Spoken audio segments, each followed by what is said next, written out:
There were lots of highlights in the Colt Raider game. The only bad news, of course, was the final score. The final highlight was the worst. That was. The final one. Casper's third touchdown pass. Somebody's got to lose. It's too bad, you know. Colts had a good season, though, and it's all over. Well, let's see those sad highlights. They were terrible. Some of them, anyway. The Colts have an armchair view of the rest of the NFL playoffs. The end came about 4 hours after the opening kickoff, when the defending Super Bowl champion Raiders were fortunate enough to score first in the second sudden death period of the third longest NFL game in history. As you know, the final was 37-31, but here's how it started.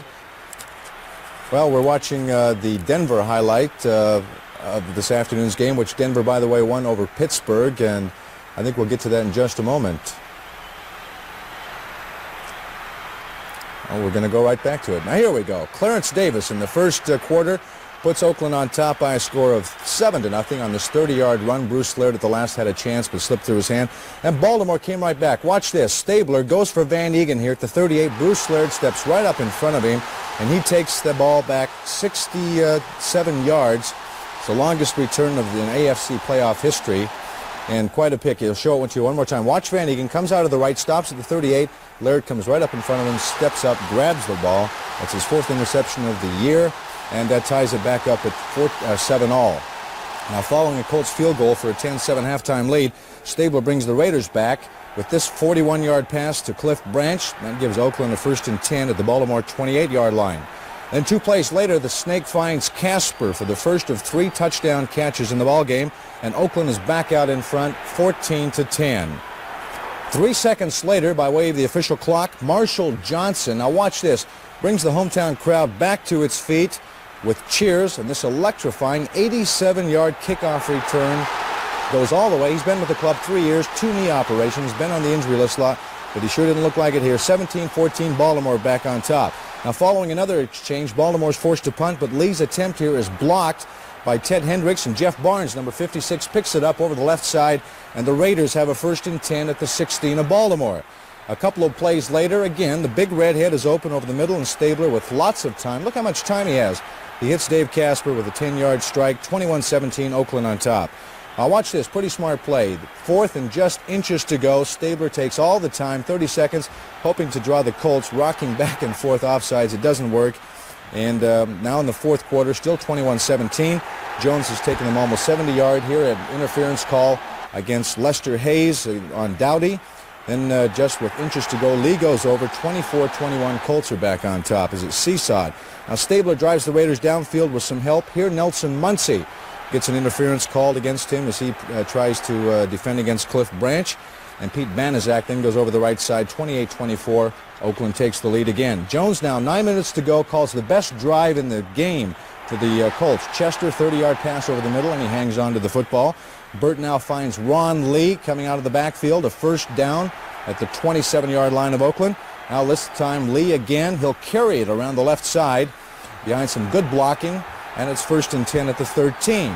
Now the Ron Lee show will end with Ron Lee going up the middle with a nice cutback. Watch this, back inside, touchdown, and Baltimore's on top 31-28. Now with just minutes left and a couple of possession changes, Kenny Stabler and Casper, this is the play of the game. If it doesn't work, Oakland loses, but Casper hauls it in between 3 Colt defenders, 1st and 10 at the 14. Earl Mann kicks a 22-yarder, ties it up 31-31, 26 seconds left.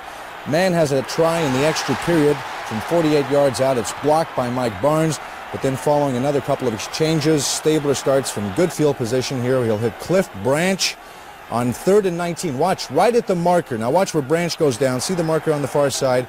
Just barely enough for the 1st down. Then Biletnikoff takes in this one from 8 yards out. The first sudden death period ends. They change fields, and here's the backbreaker. Casper, left corner of the end zone, his 3rd touchdown, and that's all it took, 37-31. That was the final, and a tough one to lose. And it was a good ball game. The crowd loved it, and neither team really did anything bad or anything good. As far as the Colts go, they made some mistakes. So did the Oakland Raiders, but it was a good football game, and not one fan left until that final touchdown to Dave Casper. Burt Jones didn't have a super day, but the passes that he did complete did come at the right time. Here's how Jones and Stabler finished up as far as passing. 12 of 26 for Burt, 164. Stabler, 21 of 40, 345. The rushing, Van Egan and Davis, you see the stats there, 76-48. Mitchell, 67 yards on 23, and Lee had 11 carries, 46. Bolitnikov, the top carrier or catcher, 7 of 88, but Casper's 4 were the most crucial for the Raiders' victory. And for the Colts on the receiving end, Chester only caught 1, Dowdy 1, Mitchell 3 for 39, and Scott 2 for 45. A tough one to lose, as I mentioned, for either team. Both played well at times. Both made some key mistakes. I don't think it was a matter of choking for the Colts. There were drop passes on both teams. There were fumbles. The defense, for the most part, kept the Colts in the game. But for the Raiders, well, Stabler, who, as far as I'm concerned, is still the master of his trade right now in the NFL. He came through poised and calm and really impressive. Also was Ray Guy. His punting was unbelievable.